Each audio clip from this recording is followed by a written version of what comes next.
You don't wanna never count yourself out, make it a great one. Just be sure to leave out the doubt, time to wake up. Hi, I'm Harrison Tash, author and illustrator of Exit Without Leaving. Have you ever overlooked how to make more profit in your business? It's kind of a funny question because we probably all have at one point. I want to show you the 7 profit levers that are simple, powerful, and for the most part, they're actually in your control. Here's the truth. If your business isn't generating healthy cash flow, you're always going to feel stuck. And if you are generating healthy cash flow, don't stop watching because I'm going to show you 7 ways that you could start today to put more money in the bank, more room to grow, and more peace of mind. All right, so let's get started. So number 1 is raise prices. All right, so I know this sounds, just kind of too simple, right? It's like, yeah, sure, raise prices. Duh. But here's the thing, do it strategically. Don't increase prices blindly, increase value first. And this is where a lot of people go wrong. They increase price with no communication and no value added. So you have to ask key questions like, what makes you worth more than your competitors? If you improve customer experience, or maybe it's speed or quality. Many clients that we've worked with feel kind of insecure about this. It's like, I can't raise prices because I'll lose my current customers. But it's rarely a bad move if you really do add value. And the other thing that I think people go wrong with this is that they think they're adding more value, but in reality, the customer doesn't see it that way. So you have to kind of audit your customer as well and get the feedback to say, what would bring you more value? So here's an example of adding more value to a customer. Let's say you're a roofing company and the warranties that you give now might be 2 years. Maybe you give them a 5-year warranty. Adding this kind of value to the customer gives them a peace of mind, but it also helps you stay connected to them. So if something goes wrong or they want to add something, they'll call you first because they want to check their warranty. Now, this might require that you do some follow-ups, but at the end of the day, raising your prices means more value to them. So figure out what that is and don't stop till you figure it out so you can raise those prices. All right, so the second one is sell more often. Again, it seems kind of like, well, yeah, of course. But here's the thing. You want to maximize what you already offer. So if you're going to upsell them, make sure, again, it adds value, but look for different things that your customers need. Have scripts ready. If they buy this, this normally is paired with this. If you have a place where it's more in shop, so people come to buy there, consumer buying, maybe you have the availability for your items to be more out in the open. Figure out how to upsell, cross-sell, reactivate past clients even, and fine-tune your sales process and follow-up strategy.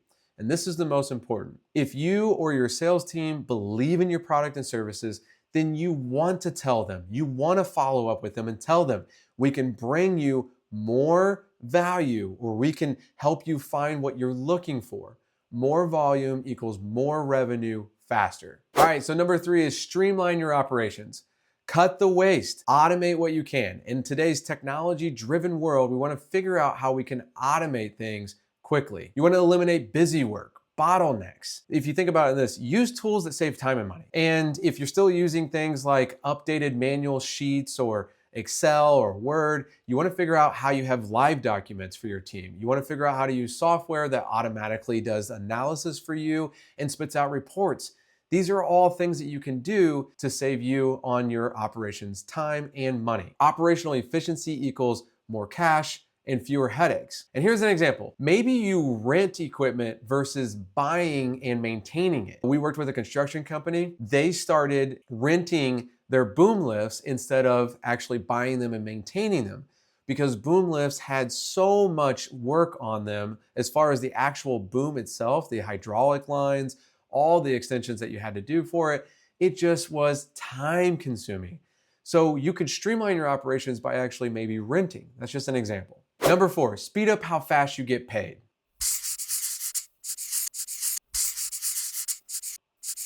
So maybe you send invoices faster, you follow up quickly, or you use early pay discounts or payment technology to be able to get your payments faster. However, we can get more in the bank quicker. So essentially what I'm saying is fast cash flow equals freedom to grow.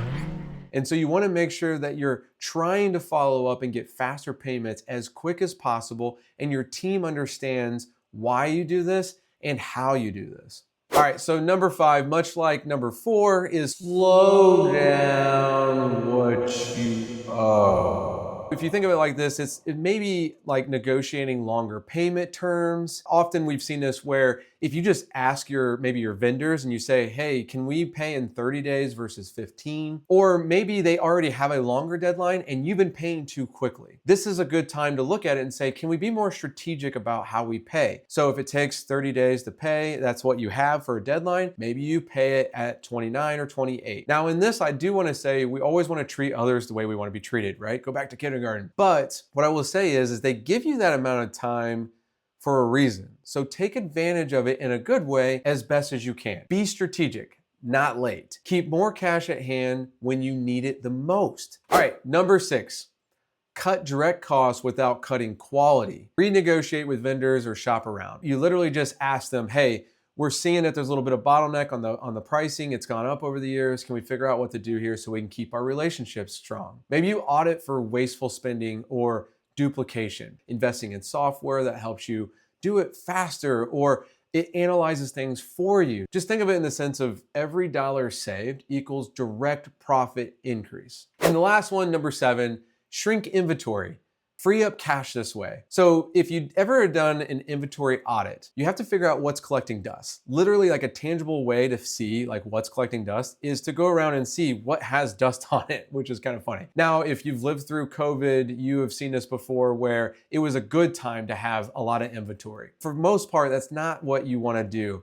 You don't want to create too much inventory at hand because it's literally money sitting on the shelf. Inventory is cash, so don't forget that. Don't let it just sit there. We had a client that did an inventory check one time and they found literally $100,000 worth of stuff that had been on the shelf for like 5 years. It was literally just sitting there. It took them one day to go through their inventory, and to find those kind of savings can be instrumental for the growth of your business. Literally, if you want to move from survival mode to strategic growth, these are definitely the levers that you're going to want to pull and push on until you figure out what works. Hey, thanks for watching this video. Don't forget, subscribe to this channel. When we look at the analytics, a lot of people are watching these videos, but they're not subscribing. So please subscribe and share this channel with somebody else. You can connect with us at connect@consultlivingwater.com.